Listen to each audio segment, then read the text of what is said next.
Indo British advanced pain clinic నొప్పి మాయం surgery దూరం ఫర్ అపాయింట్మెంట్స్ 9155515563. నమస్తే, వెల్కమ్ టు ఐ డ్రీమ్. నేను మీ ఝాన్సీ. ప్రస్తుతం మనతో ప్రముఖ ఆధ్యాత్మికవేత్త డాక్టర్ ఇంకా ప్రొఫెసర్ సత్యనారాయణమూర్తి గారు ఉన్నారు. ఈరోజు కొన్ని మంచి విషయాలు ఆయన అడిగి తెలుసుకుందాం. నమస్కారం గురుగారు. నమస్కారం అమ్మా ఝాన్సీ. గురుగారు, చాలా మంది ఏం చెప్తున్నారంటే ఈ మధ్య కాలంలో ఇంట్లో పిల్లలకి పెళ్ళిళ్ళు జరగట్లేదని, వాళ్ళ బాధ్యత ప్రకారం కుటుంబాన్ని ముందుకు తీసుకెళ్ళడానికి ఎంత కష్టపడినా కూడా డెవలప్మెంట్ అనేది రావట్లేదని, పిల్లలకి ఉద్యోగాలు రావట్లేదని బాధపడుతూ ఉంటారు. నిజంగా దైవికంగా వెళ్ళి ధార్మికంగా జీవించిన వాళ్ళ లైఫ్సే డెవలప్మెంట్ చూస్తారా? అంటే కొంతమంది దేవుడిని నమ్మరు, కొంతమంది నమ్ముతారు, కొంతమంది నమ్మరు. ఎలాంటి అంటే మన లైఫ్ స్టైల్లో ఎలాంటి చేంజెస్ చేసుకుంటే మన లైఫ్ సాఫీగా ముందుకు వెళ్ళే ఛాన్సెస్ ఉంటుంది అంటారు? డెఫినెట్గా కొంతమంది ఇప్పుడు వాళ్ళకి ఉద్యోగాలు రావట్లే, పిల్లలకి ట్రై చేస్తారు, బాగా కష్టపడతాడు, కోచింగ్కి వెళ్తాడు, అంతా కానీ రాదు. పితృదోషం.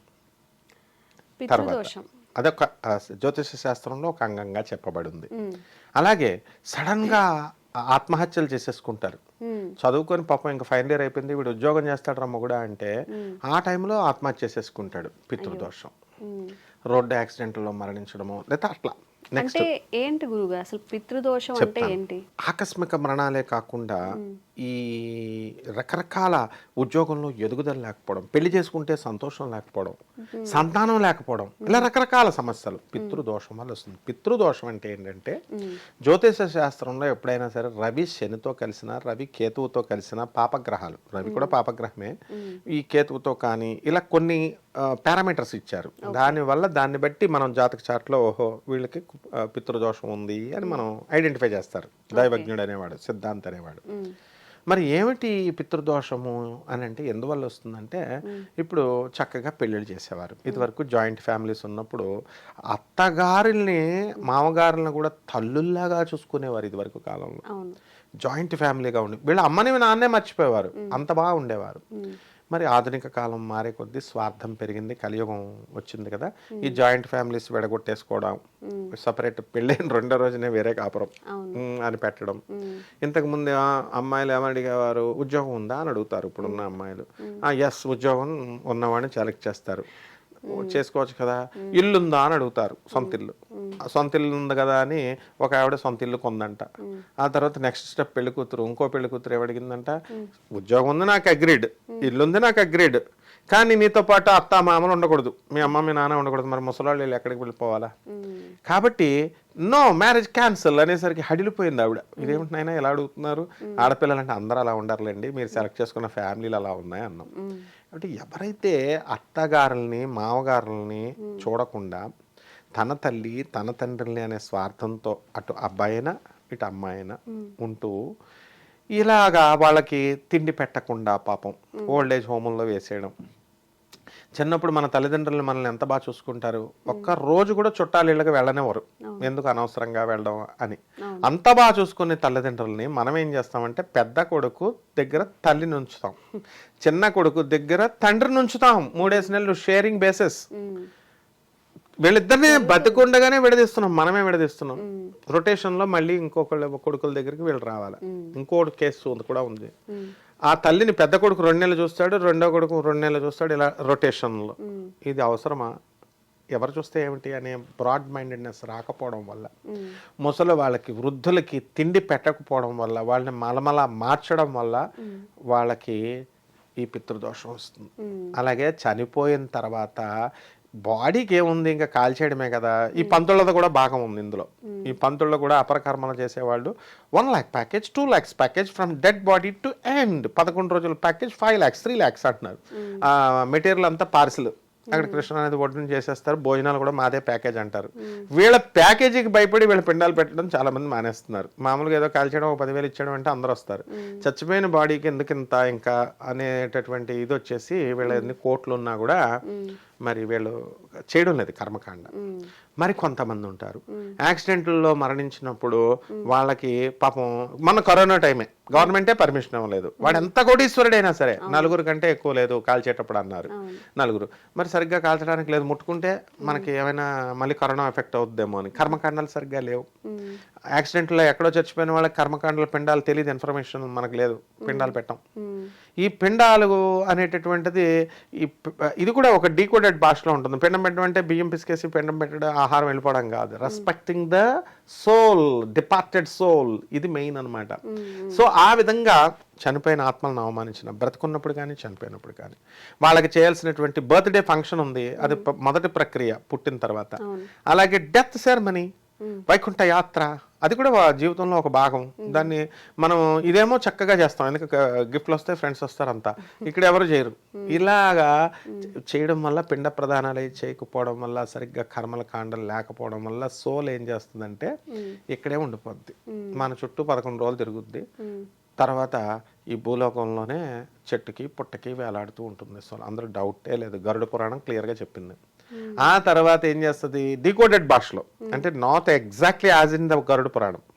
వీళ్ళు అడగొచ్చు, నాస్తికులు హేతువాదులు, మా ఫ్రెండ్ గోగినేని బాబు కూడా నన్ను అడగొచ్చు, ఏమని, అబ్బా పురాణాలే అన్ని కథలు. No my dear Gogineni Babu, I'm a physics professor, IIT Madras. అందువలన ఈ వీళ్ళు కూడా కోడెడ్ భాషలో ఉంటుంది. అంటే వినాయకుడు విఘ్నాలకు అధిపతి.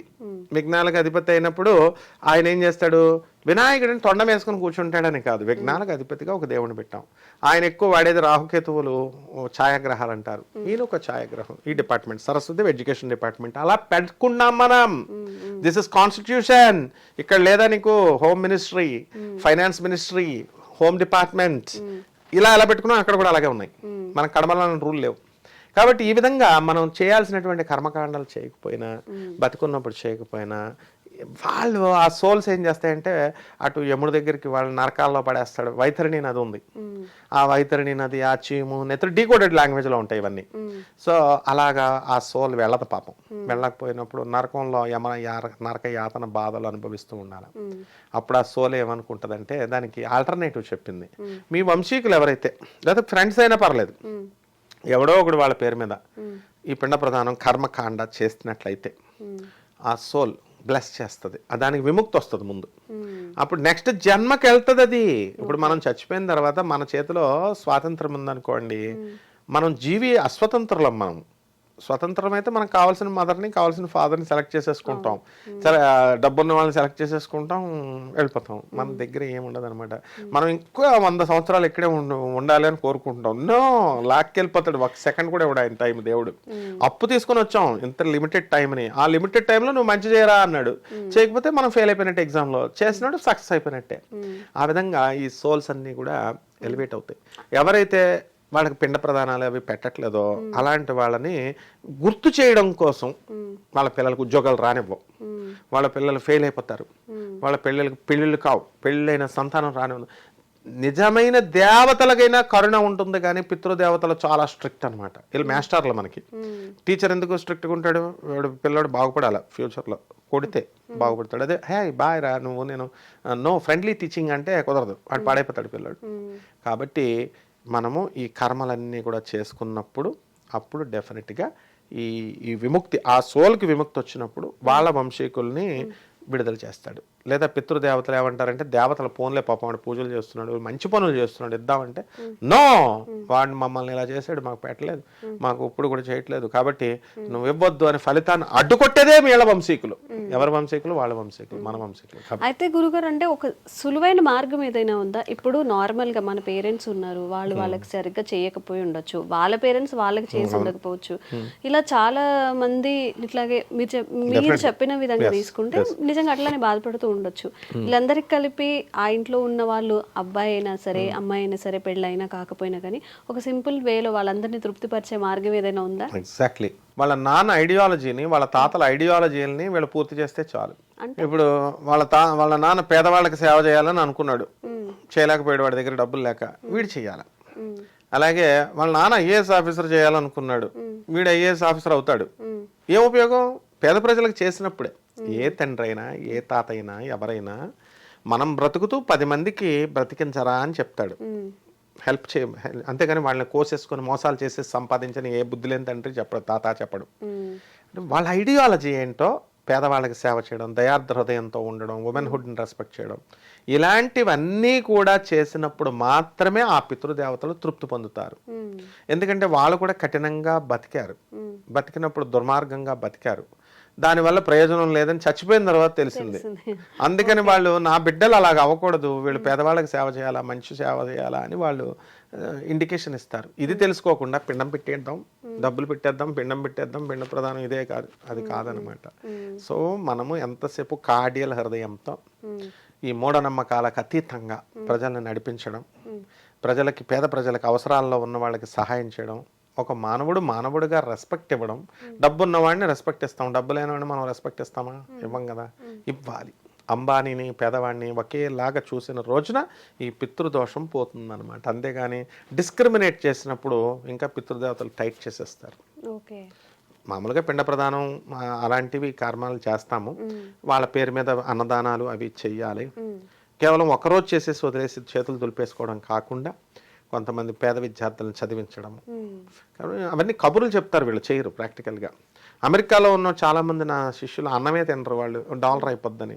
పేదవాడే చేస్తాడు ఎక్కువ ఈ కార్యక్రమాలన్నీ, పేదవాళ్ళే చేస్తారు, డబ్బున్న వాళ్ళు చేయరు. ఎక్కడో 1% 2% డబ్బున్న వాళ్ళు చేస్తారు. చేయకపోగా వాళ్ళందరికీ ఇదే గతి పడుతుంది, వాళ్ళ పిల్లలకి, వాళ్ళ తాతలకి చేయకపోతే ఏమి ఎగ్జంప్షన్ ఉండదు.